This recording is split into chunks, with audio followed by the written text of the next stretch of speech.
আমরা সেই যৌবনের ভুলটায় আমরা প্রেম করে বাবা মায়ের সেই বিশ্বাসটা নষ্ট করে ফেলি এবং আমাদের চরিত্রে দাগ লাগিয়ে ফেলি। যেটা আমাদের হাজব্যান্ড পাওয়ার কথা সেটা আমাদের না পাওয়া বয়ফ্রেন্ডরা পেয়ে যায়, যার জন্য ওই জীবনের ওই সময়টা আমরা থাকি ব্যর্থ।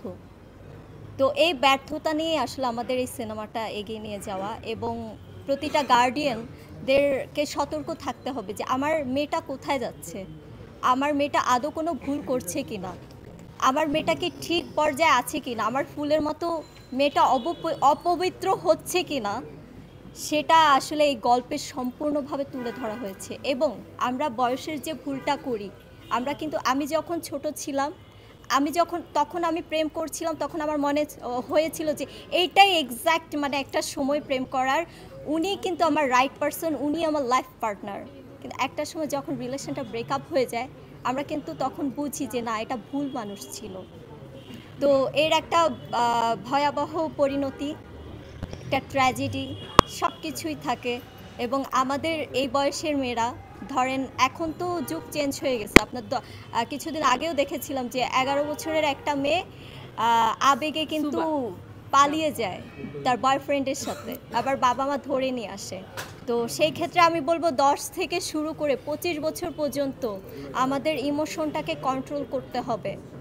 প্রতিটা মেয়েদেরকে বলছি বা ছেলেদেরকে বলছি, একটা মেয়ে যদি একটা ভুল করে তার সাথে জড়িত থাকে একটা ছেলে, এবং ছেলেদেরও কিন্তু সেখানে আমাদের সাপোর্ট মানে ওইভাবে কন্ট্রোল করতে হবে। মানে আমার দায়িত্ব শুধু আমার একার না, আমার দায়িত্ব আমার গার্ডিয়ান বাবা মা, আমার দায়িত্ব আমার স্কুলের টিচার, আমার দায়িত্ব আমার ফ্রেন্ডের, ক্লাসমেট, এবং আমার যে ভালোবাসার মানুষ থাকবে তারও।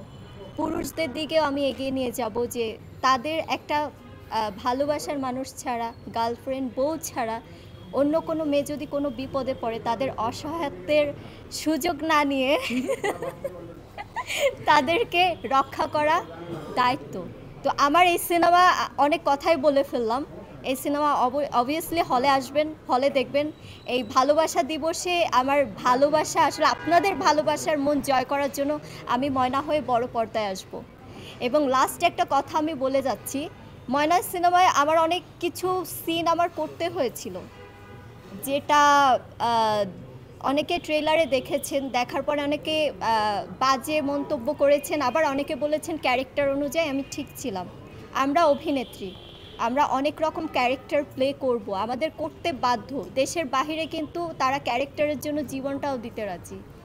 সেখান থেকে আমি যে ক্যারেক্টারটা প্লে করেছি, আমার যে বাস্তব রিয়েল লাইফ স্টোরিটা দেখানোর দরকার, আমি সেটাই করেছি। তার মানে এইটা না আমার সিনেমা খারাপ, তার মানে এইটা না যে জ্যাজ মাল্টিমিডিয়া খারাপ, তার মানে এইটা না যে আমি রাজরিপা খারাপ বা আমার হিরো আমান রেজা খারাপ। অবভিয়াসলি আপনাদের সত্যতা তুলে ধরার জন্যই আমরা এই ক্যারেক্টারগুলো প্লে করেছি। আমি কখনোই চাই না আমি ওকে জড়িয়ে ধরে বসে থাকি, এটা আমার কখনো, আমি কিন্তু চাই মনে প্রাণে। আমিও চাই না, ও চায় না। হ্যাঁ, খুলে নায়িকা ফ্রি ফ্রি ধরলে কে ছাড়ে বলেন তো? পরের ছবিতে এরকম আর একটা দুইটা সিন রাখুক না, গল্প অনুযায়ী হলে তো করব না, গল্পের বাইরেও আই ডোন্ট মাইন্ড। হ্যাঁ, পরে খোকন ভাই কেটে দিল। আচ্ছা হ্যাঁ, তাহলে ও কিন্তু আমার এই মাত্র বললাম একটা মেয়ের দায়িত্ব, কিন্তু একটা ছেলে, সে কিন্তু এই দায়িত্বটা নিলেন না, সে দায়িত্ব নেই তো সুবিধা নয় নিলেন। ঢুকতেছি ভাই। যাই হোক, সব কিছু বোঝাতে পারলাম। তো খারাপ না ভেবে আপনারা সিনেমাটা দেখুন কেন আমরা এই খারাপ সিনগুলো রেখেছি, বুঝতে হবে, জানতে হবে।